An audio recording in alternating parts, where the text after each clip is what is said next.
2 আসর পরে বিশ্বকাপে ফিরে পানামার পয়েন্ট পাওয়ার স্বপ্নটা তখন একদম নাগালেই। মাঠের দাপট, বলের নিয়ন্ত্রণ কিংবা আক্রমণের সংখ্যা সবকিছুতেই তারা ছিল এগিয়ে, কিন্তু অ্যাডেড টাইমের একদম শেষ মুহূর্তে গোল দিয়ে 1-0 ব্যবধানে ম্যাচ জিতল ঘানা। কানাডার টরেন্টো স্টেডিয়ামে ম্যাচের উত্তাপ তখন চরমে। রেফারির শেষ বাঁশি বাজার অপেক্ষায় যখন সবাই, তখনই ছন্দপতন ঘটে পানামার।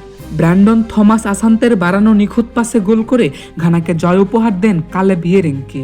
এই একটি মুহূর্তেই পানামার দীর্ঘ প্রতীক্ষার বিশ্বকাপে ফেরার আনন্দ বিষাদে পরিণত হয়। অথচ পুরো ম্যাচে 62% বলের নিয়ন্ত্রণ ছিল তাদের পায়ে। 11টি শট নিয়ে তারা ঘানাকে কোণঠাসা করে রাখলেও ঘানার রক্ষণভাগ এবং বদলি গোলকিপার বেঞ্জামিন আসারের বীরত্বে কোনো কিছুই কাজে আসেনি।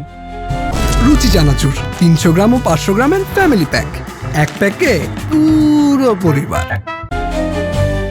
ম্যাচটি ঘানার জন্য কতটা চ্যালেঞ্জিং ছিল তা বোঝা যায় দলের মূল গোলকিপার আতিজিগের প্রথমার্ধে ইনজুরিতে পড়ার ঘটনায়। সংঘর্ষে আহত হয়ে তাকে হাফ টাইমে মাঠ ছাড়তে হয়। তার বদলে নামা বেঞ্জামিন আসারে দ্বিতীয়ার্ধে পানামার আক্রমণ ভাগের সামনে দেয়াল হয়ে দাঁড়িয়েছিলেন। শেষ 45 মিনিট অন্তত 3টি অবিশ্বাস্য সেভ দিয়ে তিনি ঘানাকে ম্যাচে টিকিয়ে রেখেছিলেন।